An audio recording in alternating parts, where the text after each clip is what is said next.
제가 만난 여러 목사님들 중에 정말 똑똑한 목사님이 계십니다. 제가 본 목사님 중에서 제 개인적으로는 제일 똑똑한 목사님이세요. 그 목사님이 그 요한복음을 강해를 했다고 하는데 쭉 이제 훑어가면서 그러니까 늘 탐구심이 참 강하고 굉장히 정직한 목사님입니다. 정말 학자라 부르기에 정말 부족함이 없는 진짜 학자 목사님이신데 똑똑하기도 하고 그 정직하기도 하고 진실하기도 하고 그 목사님이 그런 이야기를 하세요. 요한복음을 읽으면서 우리가 오늘 읽은 이 부분이 참 이해가 잘 안 간다고. 얘기가 어떻게 보면 되게 엉뚱해 보이죠. 예수님이 도대체 어디로 가신다는 것인가에 대한 이 부분에 대하여서 오늘 말씀은 어떻게 보면 굉장히 수수께끼처럼 그렇게 보여집니다. 말씀의 상황을 보면 이래요. 여기서 저는 가룟 유다입니다. 가룟 유다가 나간 후에 이게 언제 나간 거냐면 예수님 최후의 만찬, 그러니까 최초의 성찬식을 행하실 그때 유다가 떡을 받고서 그냥 나가죠. 여러분 그러니까 예식이나 형식이 본질이 아니라라는 것이 이런 부분에서 나타나죠. 이 사마리아에 있는 시몬이라고 하는 자칭 큰 자라는 자는 세례를 받고서도 성령을 돈 주고 살 줄로 알고, 가룟 유다는 예수님의 12 제자 중에 하나로 부르심을 받고서 최초의 성찬식에 참여하면서도 그 떡을 받고 예수님을 팔려고 나갑니다.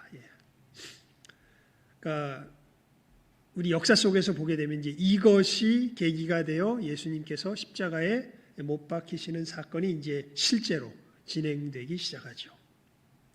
그렇게 이 예수님이 십자가에 못 박히는 사건이 이제 카운트다운에 들어간 겁니다. 저가 나간 후에 예수님께서 말씀하세요. 그러니까 가룟 유다가 예수님을 팔려고 나간 그때 그 나간 것을 보시고 31절 말씀입니다.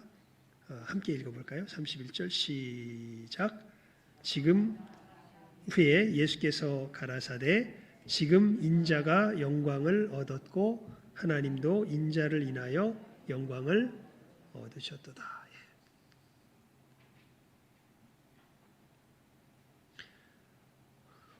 예수님께서 이제 십자가에 못 박혀 죽으시는 사건이 카운트다운에 들어갔는데 예수님께서 말씀하세요.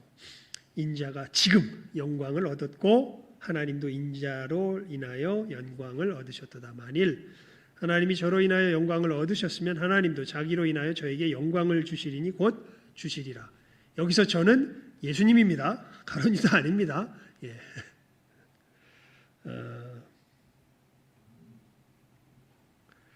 여러분, 예수님께서 분명히 말씀하세요.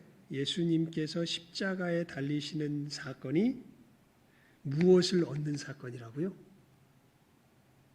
무엇을 얻는 사건이라고? 예수님이 무엇을 얻는 사건이라고? 영광을 얻는 사건이라고. 그리고 그 사건으로 인하여서 누구도 영광을 얻으신다고. 하나님도 영광을 얻으신다고.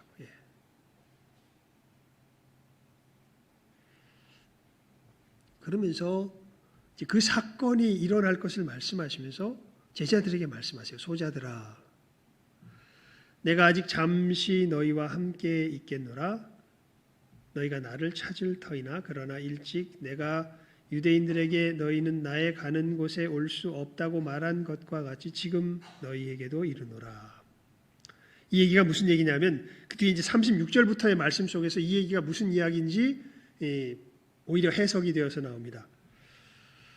지금 예수님께서 어디로 가시는데 그 가시는 곳에 지금 너희는 내가 예전에 유대인들은 나에 오는 곳에 올 수 없어 라고 말했고 유대인들은 예수님을 배척했죠. 하지만 제자들은 그 예수님을 따라서 지금 예수님의 길을 가겠다고 온 사람들 아닙니까?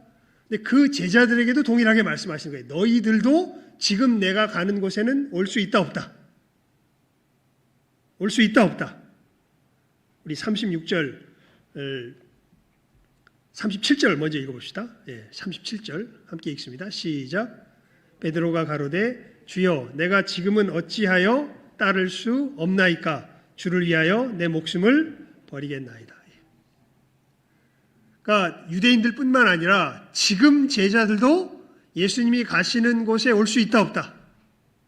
올 수 없다.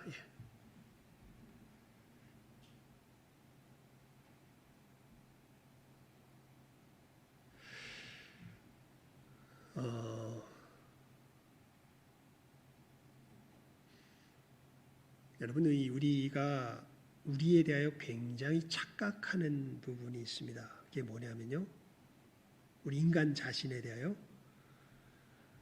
아주 근본적인 마음인데요, 자기가 마음만 먹으면 다 할 수 있을 거라고 생각을 합니다.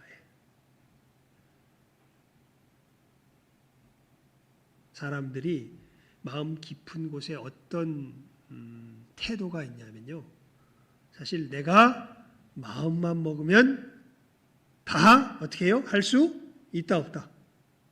할 수 있다라는 생각이 있습니다. 이런 생각이 우리 곳곳에 깔려 있어요. 이 생각이 절정이 이른 곳을 제가 예전에 한번 광고에서 본 적이 있는데요. 2011년 광고였더라고요. 공익광고협의회에서 나온 광고인데 이런 광고였습니다. 아마 여러분들 기억나실 거예요. 이제 젊은 여자가 이렇게 발랄하게 이 주변 사원들을 이렇게 분위기를 띄우며 막 이렇게 발랄하게 이렇게 하는 모습을 딱 보입니다. 그러면서 공익광고협의회에서 한 건데 이런 이제 말이 나와요. 사원 김하영은 상냥하지만. 그다음에 이제 갑자기 장면이 탁 바뀝니다. 집에서 이제 밥 먹고 있는데 엄마가 밥 이렇게 주면서 그래 회사 일은 좀 어떠니 뭐 이런 식으로 뭔가 물어봤나. 그러니까 아이 귀찮아 몰라도 돼 이러면서 굉장히 퉁명스럽게 하는 장면이 나오면서 딸 김하영은 하면서 그 장면이 딱 나와요. 회사에서는 굉장히 상냥한데 집에 오니까 완전히 180도 바뀌어가지고 에이 몰라도 돼 이러면서 엄마한테 이렇게 퉁명스럽게 대합니다. 그리고 이 엄마 꽃집 주인 이호진은 손님들이 올 때 굉장히 친절한 모습을 이렇게 보여줍니다. 웃으면서. 근데 이제 갑자기 장면이 딱 바뀌어요. 그래서 집안에서 이제 청소하는데 아주 짜증난 얼굴로 이제 이 아들 녀석이 이제 이렇게 소파에 앉아 있는데 그 진공 청소기로 발을 탁탁 치면서 저리 비켜 이러면서 이제 가는 그런 장면이 나옵니다. 엄마 이하영은 이발 좀 치워 이러면서 이제 가는 장면이 그렇게 나와요. 그 다음에 그 아들 녀석 친구 김범진은 쾌활하지만 아주 친구들하고 아주 유쾌하게 잘 지내는 모습이 나옵니다. 근데 이제 아빠가 옆에서 뭐 물어보는데 이어폰 딱 끼고 에이 뭐 하지 마 이러면서 이제 아들 김범진은 하면서 그런 무뚝뚝한 모습을 보입니다. 그다음에 이제 아버지 부장 김기준은 회사 직원들한테 아주 자상하게 이렇게 잘 하는 모습이 나와요. 그런데 이제 갑자기 장면이 탁 바뀌면서 남편 김기준은 하는데 이제 그 가파른 언덕길 올라가는데 뒤에는 아내가 이제 무거운 짐을 잔뜩 짊어지고 자기는 혼자서 이렇게 털레털레 올라가면서 뒤를 보면서 그럽니다. 빨리 안 올라와! 이러면서 이제 올라가는 모습이 그렇게 나와요. 그러면서 이 공익광고협의회 마지막 이제 광고 문구가 어떻게 나오냐면 이렇게 마지막 말이 나옵니다. 밖에서 보여주는 당신의 좋은 모습 집안에서도 보여주세요. 이제 이렇게 공익광고 그 옆에 2011년 광고가 그렇게 여러분 참 요즘은 세월이 좋으니까 유튜브에 한번 쳐보세요. 공익광고협의회 가족해서 안과 바퀴 다른 가족 해서 한번 제가 이야기한 거 말은 긴데 한 뭐 30초 정도 되면 광고가 하나 딱 뜰 겁니다. 한번 보시면 목사님이 이야기한 게 저거구나라고 할 겁니다. 근데 저는 그 광고를 보면서 소름이 돋았어요. 왜 그러냐면요, 사람이 죽습니다. 그러면 그럴 수가 있어요, 없어요? 여러분, 밖에서 보여주는 그 모습 그대로 안에서 그대로 보여줄 수 있습니까? 없습니까?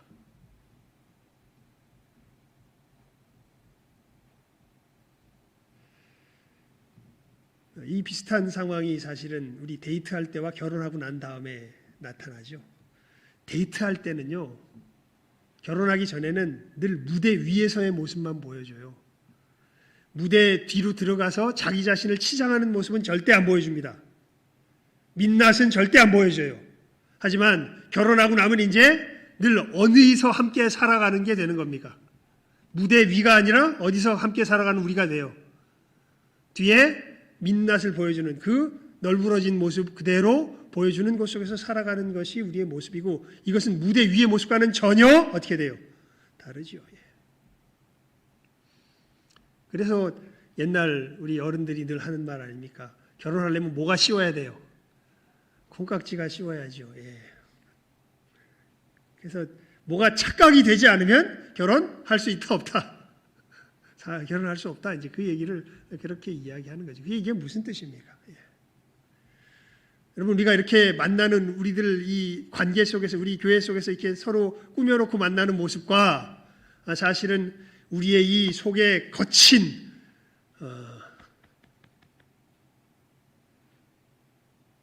가시나무라고 하는 노래가 있죠. 갑자기 내가 그 가수를 잊어버렸는데 이름을, 가사가 이렇게 시작됩니다. 내 안엔 내가 너무나 많아서 당신의 쉴 곳 없고. 내 안엔 가시나무가 있는 것을 이야기해요. 그냥 가만히 있을 때 모르는데 바람만 잠깐 불면 이 가시나무가 그냥 확 휘저어가지고 쉴 곳을 찾아온 작은 새를 다 어떻게 버려요? 핥혀버리는 게 그게 바로 나죠. 어떻게 밖에서는 가까스로 이 가지를 붙들고 그냥 안간힘을 쓰지만 집에 돌아오면 어떻게 돼요? 이 힘이 없는데 여기다 대고, 이 공익광고를 제가 보면서 소름이 돋았던 게, 여기다 대고 밖에서 뭐 어떻게 해요? 보여주는 당신의 좋은 모습, 집안에서 뭐 어떡하라는 거예요? 죽으란 얘기지 이게. 제가 볼 때는. 어떻게 견디려고요, 그걸.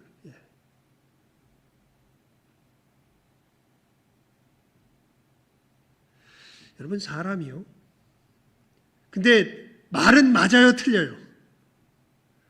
밖에서 보여주는 당신의 좋은 모습, 집안에서도 보여주세요. 이 말은 맞아요, 틀려요? 말은 맞죠. 이 옳은 얘기예요, 틀린 얘기예요? 이 옳은 얘기죠. 집안에서 늘 요구하는 게 뭐예요, 서로 간에? 왜 그 좋은 모습 보여주는데 왜 나한테 네 나쁜 모습을 보여줘요? 이게 우리들이 서로가 서로에 대하여서 늘 요구하는 요구안이에요.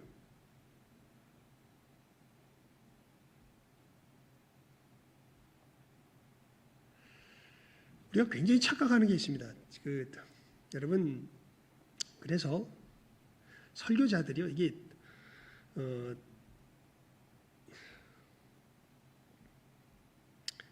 이 간하베 선교사님이 계십니다. 하비칸, 우리 한국 기독교 초기에 많이 이제 이렇게 사역을 하셨던 분이기도 하고, 우리 장로교의 역사도 그분이 쓰시기도 하신 그분이 있는데, 이분이 웨스트민스터 신학교에서 설교학을 가르치시기도 하셨습니다. 그때 이분이 우리 기독교 설교와 소위 다른 종교들, 유대교를 비롯한 뭐 성경을 가지고 설교를 한다 그래도요, 종교의 다른 점을 굉장히 예리하게 이렇게 수업 시간에 알려주셨어요. 뭐냐면요, 여러분, 우리가 이 성경 말씀을 읽고서, 그러니까 성경은 우리에게 이렇게 살라고 이야기합니다. 설교 시간에 뭐 들으려고 해요, 많은 사람들이 사실은. 어떻게 살아야 될 것에 대해서 들으려고 오는 것처럼 생각이 되는데, 여러분, 그렇게 설교하는 것은요, 하비칸 목사님이 그렇게 얘기를 해요. 거기서 그 설교학에서 설교를 가르치면서, 만약에 성경이 말하는 윤리에 대한 어떻게 살아야 된다는 것을 이야기하는 윤리를 뽑아내는 설교를 한다면 우리 기독교인들보다 누가 훨씬 더 잘할까요? 유대인들이 훨씬 더 잘합니다. 왜요? 유대인들은 이 성경 자체가 뭘 의미하는지 이 문화를 역사로 살아낸 사람들이에요. 우리들은 막 그 사람들의 문화를 공부하고 막 이렇게 해서 알아야 되지만 이 사람들은 그 삶에 살아온 역사 자체가 이 성경의 역사예요. 이 성경이 뭘 문화적으로 의미하는지 우리보다 훨씬 잘 압니다.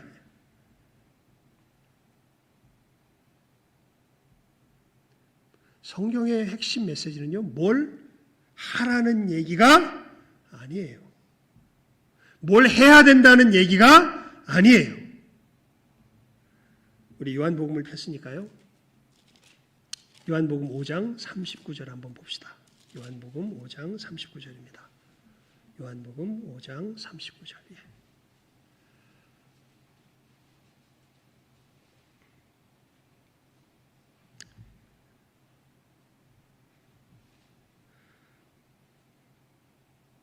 함께 읽습니다. 요한복음 5장 39절 말씀 시작하면 읽어봅니다. 요한복음 5장 39절 말씀입니다. 시작. 너희가 성경에서 영생을 얻는 줄 생각하고 성경을 상고하거니와 이 성경이 곧 내게 대하여 증거하는 것이로다. 아멘. 누가복음 24장을 펴보십시오. 누가복음 24장입니다. 44절에서 48절까지입니다. 누가복음 24장 44절에서 48절까지 말씀입니다. 우리 시작하면 읽습니다. 누가복음 24장 44절에서 48절까지 함께 읽습니다. 예, 우리 방송에서 우리 함께 참여한 우리 성도들도 목사님 안 보는데 뭐 이 아니죠. 우리 지금 이 시간에 함께 예배드리며 나갑니다. 함께 읽어봅시다. 시작하면 읽습니다. 시작.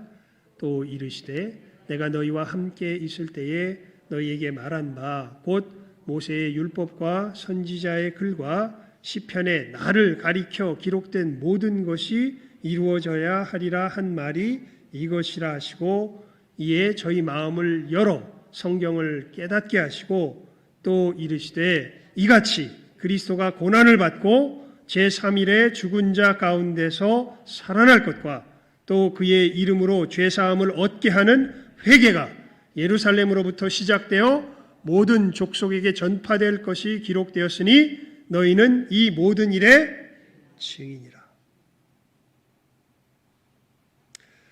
여러분, 성경의 핵심 메시지는 뭘까요?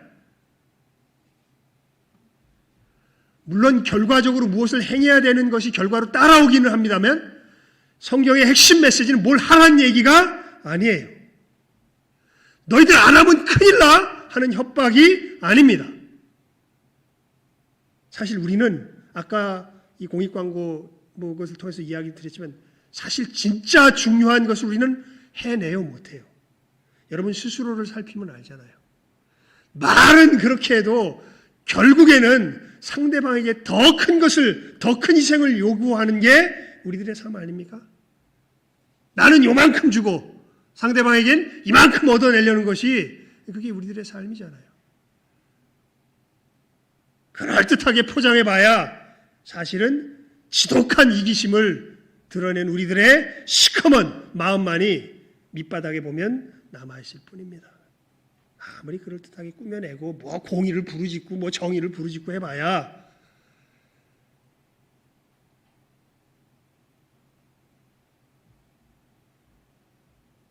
우리는 아담 안에서 타락한 존재들입니다. 오히려 성경은요, 성경이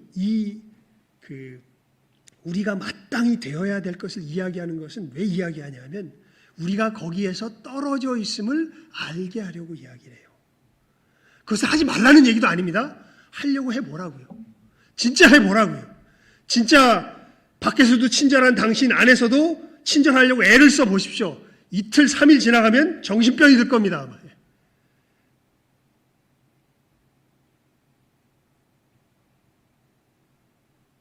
안 되죠. 베드로가 이야기하죠. 어찌하여 주를 따를 수 없나 하니까 사실 우리가 따를 수 없는 존재라는 것을 오히려 성경은 우리들에게 알려줘요. 근데 우리는 여기에 이제 우리 인간의 딜레마가 있는 거죠. 인간의 참 큰 문제가 있는 거예요. 이거 할 수가 없는데 여러분 우리 장로님을 간절히 기도하셨잖아요. 참 이렇게 하나님을 섬기지 못하고 우상을 섬기는 것으로 계속 흘러가는 우리들의 모습에서 안타까이. 근데 사실 우리의 최선을 다해서 하면 우상 안 섬길 수 있을까요? 정말 우리가 있는 일 없는 일 다 짜내가지고 내 삶에 최선의 노력을 다하면 내가 우상 안 섬길 수 있을까요? 내가 아직 이 노력을 덜해서 우상을 섬기고 있는 걸까요? 우상을 섬기지 않을 수 있는데 우상을 섬기고 있는 걸까요? 아니요. 성경이 이야기하는 건 우리는 우상을 섬길 수밖에 없는 존재라는 겁니다. 아무리 최선의 노력을 다해도. 예수님의 제자들이라 할지라도 예수님만이 이 땅에서 유일하게 무엇을 섬기지 않았던 분이에요. 우상을 섬기지 않았던 분이에요. 하나님만 섬겼던 분입니다. 그리고 지금 예수님께서 어느 길을 걸어가시는 거냐면 이게 놀라운 건데 왜 예수님께서 이 가룟 유다가 나가니까 이제 인자가 영광을 받았다라고 이야기를 하냐면 예수님만 지금까지는 우상을 섬기지 않을 수 있는 분이었는데 이제 이 십자가의 예수님의 죽으심과 부활의 역사가 예수님의 고난의 역사가 일어나면 어떤 일이 발생하기 시작하냐면 어떤 일이 발생할까요? 우리도 예수 안에 있는 사람도 무엇을 섬기지 않을 수 있는 존재가 되는 거예요. 우상을 섬기지 않을 수 있는 존재가 되는 거예요. 그래서 지금 예수님께서 이 말씀을 하시는 거예요. 이제 지금 내가 영광을 받았고 하나님께서 영광을 받았고 나를 영화롭게 하실 것이라고. 하지만 말씀하세요. 우리 33절 말씀 함께 읽어볼까요? 다시 읽습니다. 시작. 소자들아 내가 아직 잠시 너희와 함께 있겠노라. 너희가 나를 찾을 터이나 그러나 일찍 내가 유대인들에게 너희는 나의 가는 곳에 올 수 없다고 말한 것과 같이 지금 너희에게도 이르노라. 근데 아직은 이 제자들도 이제 이 앞에서 또 이야기했잖아요. 너희들 한번 목욕했다고. 하지만 아직 지금 시점에서는 이 우상을 섬기지 않는 이 모습에서 아직은 벗어나오지 못해요. 어떤 일이 일어난 후에야 이 역사가 일어나요. 그 일이 뭘까요? 예수님께서 십자가에 못 박히시는 일이에요.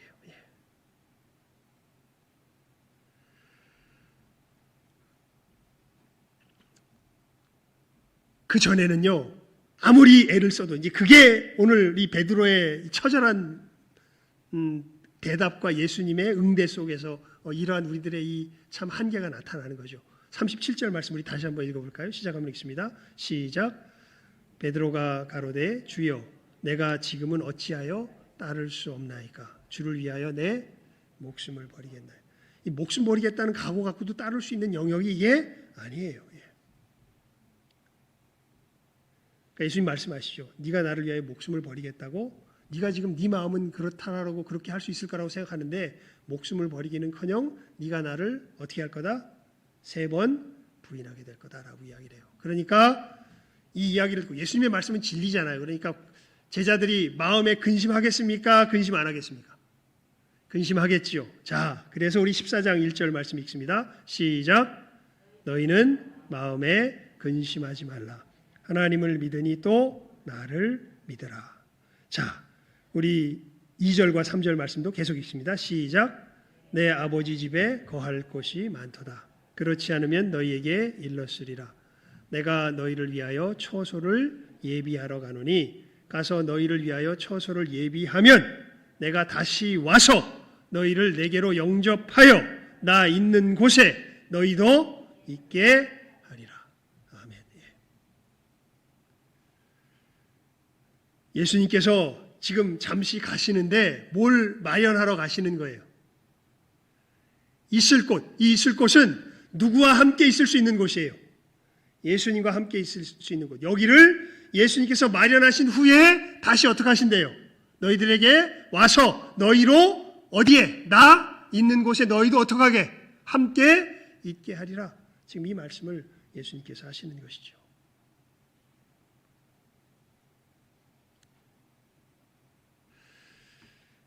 여러분, 이 예수님께서 우리로 함께 있게 하는 그곳, 예수님께서 마련하실 그곳이 어딜까요? 그곳이 바로 우리 34절, 13장 34절, 35절 말씀을 함께 읽습니다. 우리 시작하면 읽지요. 시작. 새 계명을 너희에게 주노니 서로 사랑하라. 내가 너희를 사랑한 것 같이 너희도 서로 사랑하라. 너희가 서로 사랑하면 이로써 모든 사람이 너희가 내 제자인 줄 알리라. 여러분, 한마디로 말하면 이런 거예요. 사실 우리는요, 사랑하는 존재. 여기서 사랑은 예수님께서 우리를 사랑하신 그 사랑을 말해요. 이것이 진정한 사랑이에요. 여러분이 결혼할 때 했던 사랑, 이런 것들은 진정한 사랑이라고 보기에는 어려워요.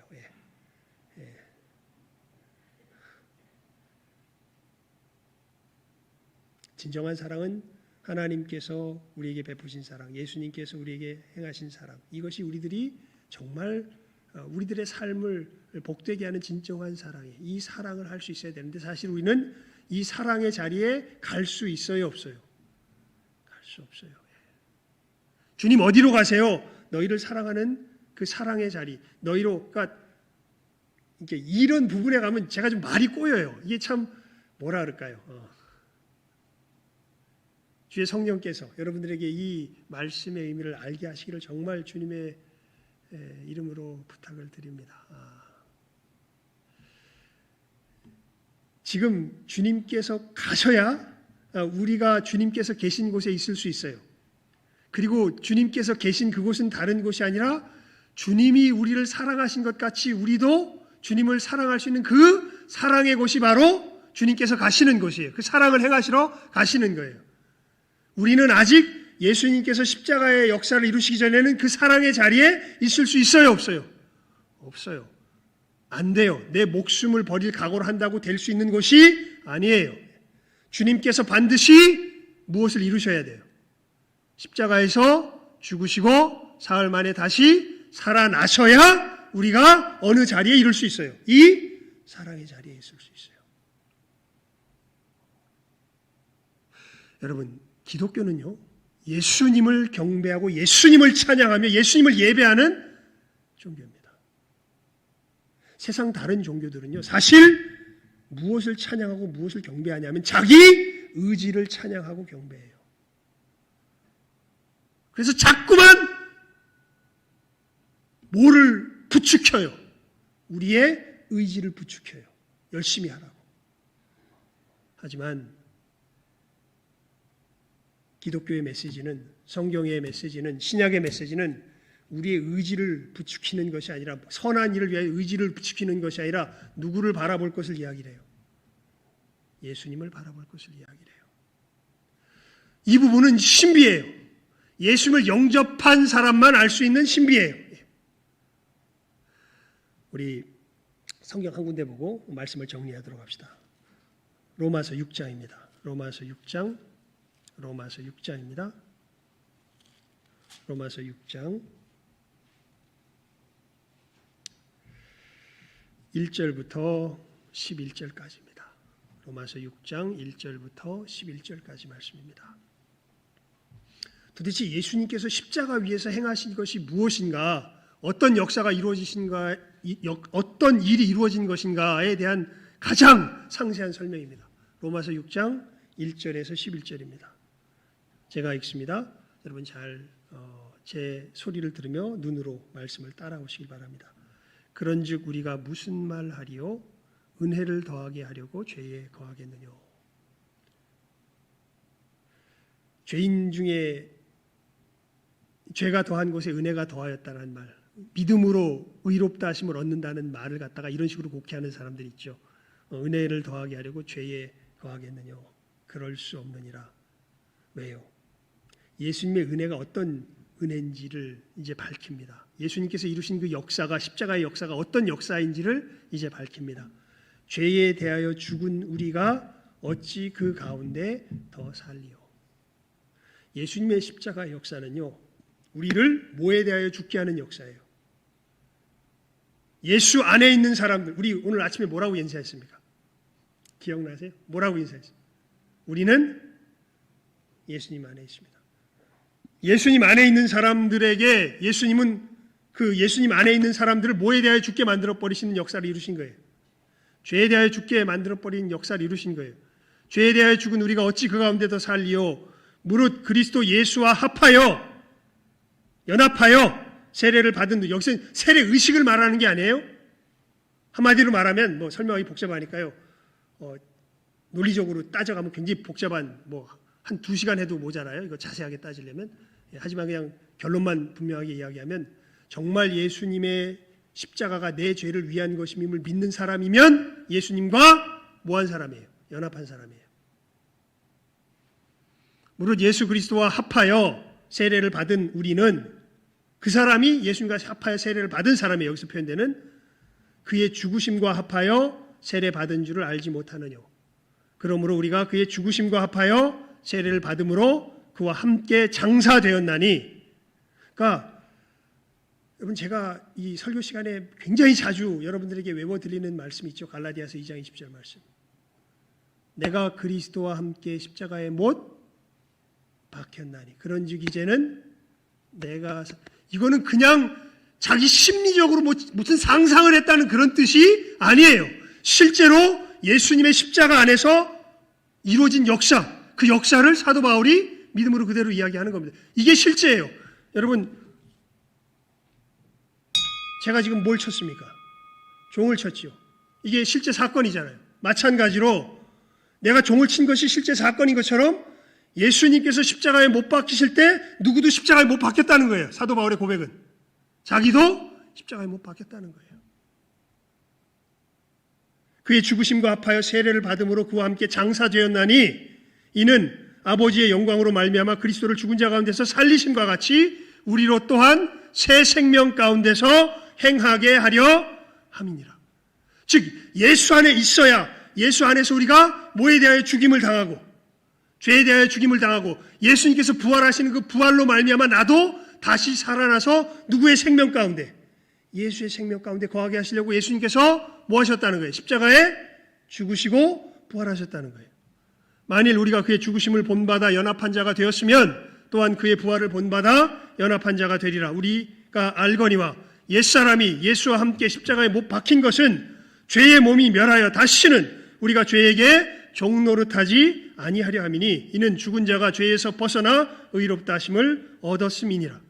만일 우리가 그리스도와 함께 죽었으면 또한 그와 함께 살 줄을 믿노니, 이는 그리스도께서 죽은 자 가운데서 사셨음에 다시 죽지 아니하시고 사망이 다시 그를 주장하지 못할 줄을 알미로라. 무슨 얘기냐면요, 간단하게 이야기하면 예수님의 십자가의 죽으심과 부활하심 속에서 일어난 그 일이, 예수님이 그 일을 행하심으로 놀랍게도 예수를 믿는 사람들에게는 예수님께서 일어난 역사가 누구에게도 일어난다는 거예요. 예수를 믿는 사람에게도 일어난다는 거예요. 그래서 우리 10절 11절 말씀은 다 함께 읽습니다. 시작하면 함께 읽습니다. 로마서 6장 10절 11절 말씀입니다. 시작.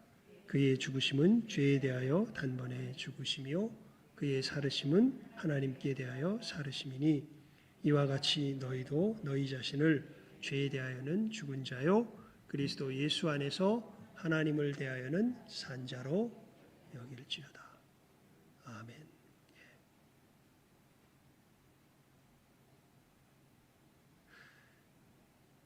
우리 백진기 장로님 18번 기도가 있죠. 사실 그게 204장 가사에 나오는 가사의 내용과도 일치합니다. 세상과 나는 어떻게 돼요? 간 것 없고 누구만 보여요? 구속한 주만 보여요. 이게 그냥 하는 말이 아니에요. 그냥 자기 감정에 겨워서 하는 말이 아닙니다. 이건 실제로 예수 믿는 사람 속에 어떻게 된 거예요? 발생한 뭐예요?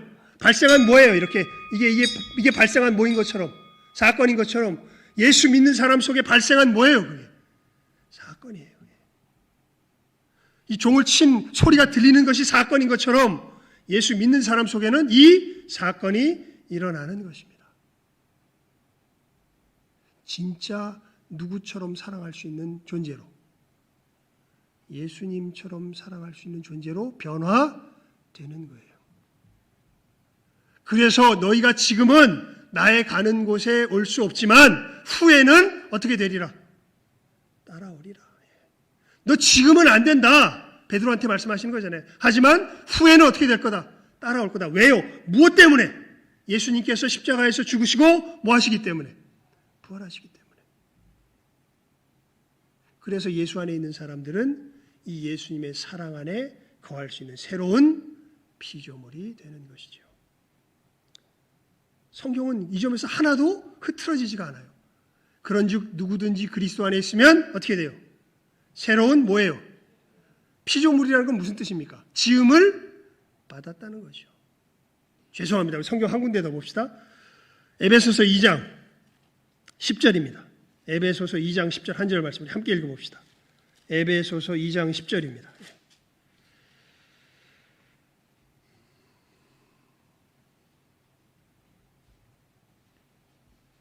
에베소서 2장 10절 말씀 함께 읽습니다. 에베소서 2장 10절입니다. 시작. 우리는 그의 만드신 바라 그리스도 예수 안에서 선한 일을 위하여 지으심을 받은 자니 이 일은 하나님이 전에 예비하사 우리로 그 가운데서 행하게 하려 하심이니라. 아멘. 우리는 그의 뭐 하신 바라? 만드신 바라. 그러니까 주님께서 만드시기 전에는 거기 갈 수 있어요? 없어요?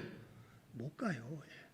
내가 마음 먹는다고 갈 수 있는 곳이 아니에요. 아무리 여기서 강단에서 뭐 해라 한다고 이 예수님께서 우리를 사랑하신 것 같은 사랑을 할 수 있을까요? 없을까요? 못해요. 죽어요. 그 광고 볼 때 느꼈던 그 섬찟함이 이 강단에서도 느껴지기 시작하는 거예요. 그렇게 되면. 나 그렇게 할 수 없는데. 그래서 설교 시간에 설교 듣고 나면 마음이 기쁜 게 아니라 마음이 오히려 무거워져요. 예수님의 복음이 선포되지 않으면.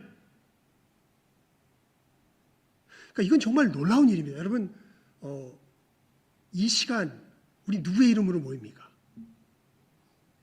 그러니까 그래서 모여서 예배드리는 게 정말 그게 중요한데 이 시간 우리 누구의 이름으로 모여서 예배드려요? 예수의 이름으로 모여서 예배. 이 시간 여러분 우리가 예배드리며 이 말씀을 들을 때, 그러니까 이게 그래서 정말 이 강단이 정말 너무나 무서운 곳인데요. 여러분 지금 제가 전하는 이 말씀을 누구의 말씀으로 여러분 듣습니까? 어제 김한성 목사가 오늘은 뭐 설교를 좀 이상하게 하네. 오늘은 잘했군. 이렇게 듣습니까? 아니면 하나님께서 지금 이 못난 사람이지만 하지만 지금 이 강단에 있어서만큼은 저 사람이 이야기하는 것이 아니라 누가? 그리스도께서 하나님께서 말씀하신다라는 이 태도로 여러분 이 시간 말씀을 듣습니까? 고넬료가 그랬죠. 베드로를 청하에다가 그 피지배국의 늙은 어부 나부랭이를 불러다가 놓고서 이 로마 제국의 지배자 백부장 고넬료가 그 앞에 무릎을 꿇고 머리를 숙이면서 뭐라 그럽니까? 우리가 다 누구 앞에 있나이다. 사도행전 10장에 보면 나오죠. 누구 앞에 있나이다? 하나님 앞에 있나이다. 베드로가 이야기하는데 누가 하는 말씀으로 들어요? 하나님이 하시는 말씀으로 들어요. 예수님 그러셨어요. 두세 사람이 내 이름으로 모인 곳에는 나도 그들 중에 있느니라. 지금 이 시간 누가 계십니까? 예수님께서 계십니다. 하나님께서 성삼위 하나님께서 이 자리에 계십니다. 그리고 이 시간 강단에서 말씀을 전할 때 하나님의 말씀을 읽고 하나님께서 세우신 종이 말씀을 전할 때 누가 말씀하신다는 우리는 믿음이 있는 거예요. 믿음이 있다기보다는 실제로 말씀하시는 거죠. 누가 말씀하시는 거예요? 하나님께서 말씀하시는 겁니다. 그리고 우리는 이 하나님의 말씀을 들을 때에 여러분 하나님께서 세상을 뭘로 만드셨어요? 뭘로 만드셨습니까? 우리 요한 우리 모임할 때 지금 요즘 한창 소요리 문답 공부하면서 이 부분 하고 있죠. 천지를 창조하시되 뭘로 창조하셨어요? 말씀으로 창조하셨죠. 여러분, 우리를 구원하신 그분이 누구세요? 예수님을 요한복음은 하나님의 뭐라고 우리에게 소개합니까? 태초에 말씀이 계시니라. 이 말씀이 하나님과 함께 계셨으니 이 말씀이 곧 하나님이시니라. 이 말씀이 뭐가 돼요? 육신이 되어 우리 가운데 거하심에 우리가 그 영광을 보니, 우리를 창조하신, 이 세상을 창조하신 말씀이 뭐가 되셨어요? 육신이 되셔서 이 말씀이 단순히 말씀만 하신 것이 아니라 육신이 되셔서 십자가에 죽으시고 부활하심으로 말미암아 이루신 그 말씀의 역사가 바로 우리가 거듭나게 되는 구원의 역사입니다. 너무 놀라운 일이죠, 사실은.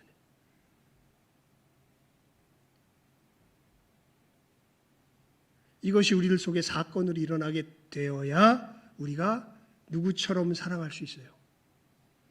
예수님처럼 사랑할 수 있어요. 이것이 사건으로 일어난 사람들이 어떤 사람들이, 다른 사람들이 아니라 이게 너무나 놀라운 거죠. 이게 정말 그래서 너무나 놀라운 거죠. 그 사람들은요, 정말 다른 거 아니에요. 예수님의 십자가가 누구 죄를 위한 것임임을, 자기 죄를 위한 것임임을 진실하게 신뢰하는 사람들. 이 사람들이야말로 거듭난 사람들이에요. 예수님께서 선한 일을 위하여 지은 사람이고, 이 사람들이야말로 모를 수는 있어요. 의식적으로 잘 모를 수 있는데 무슨 이제 피조물이 무슨 존재가 된 거냐면 예수님처럼 서로 뭐 할 수 있는 존재가 된 거예요. 사랑할 수 있는 존재가 된 거예요. 다른 길이 있어요, 없어요? 없어요. 그게 14장 6절 말씀이죠. 내가 곧 길이요 진리요 생명이니 나로 말미암지 않고는 누구에게로? 아버지. 하나님께 이른다는 게 무슨 뜻입니까? 여러분, 요한 1서 4장에 보면요, 하나님이 곧 뭐라 그러세요? 사랑이라 그래요. 눈에 보이는 형제를 사랑하지 못하면서 하나님을 사랑한다고 거짓말하지 말아라, 이렇게 이야기를 합니다. 그저 돈 좀 주고 뭐 어려울 때 이 정도 사랑으로 얘기하는 게 아니에요. 이건 불교 믿는 사람도 하고요, 이건 이슬람교 믿는 사람도 하고요, 이건 세상에서 마음 좀 착한 사람도 다 해요. 예. 진짜 사랑, 하나님께서 예수님 안에서 보여준 이 진짜 사랑, 생명을 내어줄 줄 아는 진짜 사랑, 이기적이지 않은 진짜 사랑, 이 사랑을 할 수 있는 사람들, 이 사람들은 예수님의 십자가의 역사가 그 심령 속에서 일어난 사람들만 가능합니다. 그래서 우리가 이 자리에 오는, 왜냐하면 이것은 이제 진짜 정리를 하죠. 여러분, 그래서요, 우리에게 진짜 필요한 건 우리를 뛰어넘는 사랑이에요. 내가 그저 할 수 있는 정도의 사랑이 아니에요. 우리 사회 속에서, 우리 삶 속에서, 가족 속에서, 아까 그 가족의 한계, 여러분, 가족한테 친절해야 돼, 친절하지 말아야 돼? 친절해야지. 근데 솔직히 제가 한 말이 맞죠? 친절하게 돼요, 친절하게 안 돼요? 안 되지. 옛날 금술 좋은 할아버지 할머니 나와가지고 예전에 뭐 할 때 보면 뭡니까? 아이고, 내가 그것도 잊어버렸네. 예, 그 할아버지가 이렇게 이거 딱 보여주면서 뭐였더라? 그게 뭐였지? 천생연분. 예, 이 천생연분을 갖다 이렇게 뒤에다 딱 써놨는데 할아버지가 그걸 딱 보자마자 할머니한테 그렇게 금술 좋다고 소문 나서 텔레비전에 온 사람인데 할머니한테 그랬잖아요. 당신하고 나 사이. 그러니까 바로 1초도 생각 안 하고 금술 좋은 그분들이 할머니가 왼수. 그래서 아이 그거 말고 4글자로. 그러니까 평생 왼수. 그게 우리 가족 간의 우리들의 모습이거든요, 사실은. 천생연분은 무슨 천생연분입니까? 평생 왼수지. 근데 그래도 그 평생 왼수가 이 땅에선 제일 뭐 할 만해요? 믿을만 하잖아요. 안 되죠, 우리가. 그 사랑이 나올 수가 없지요.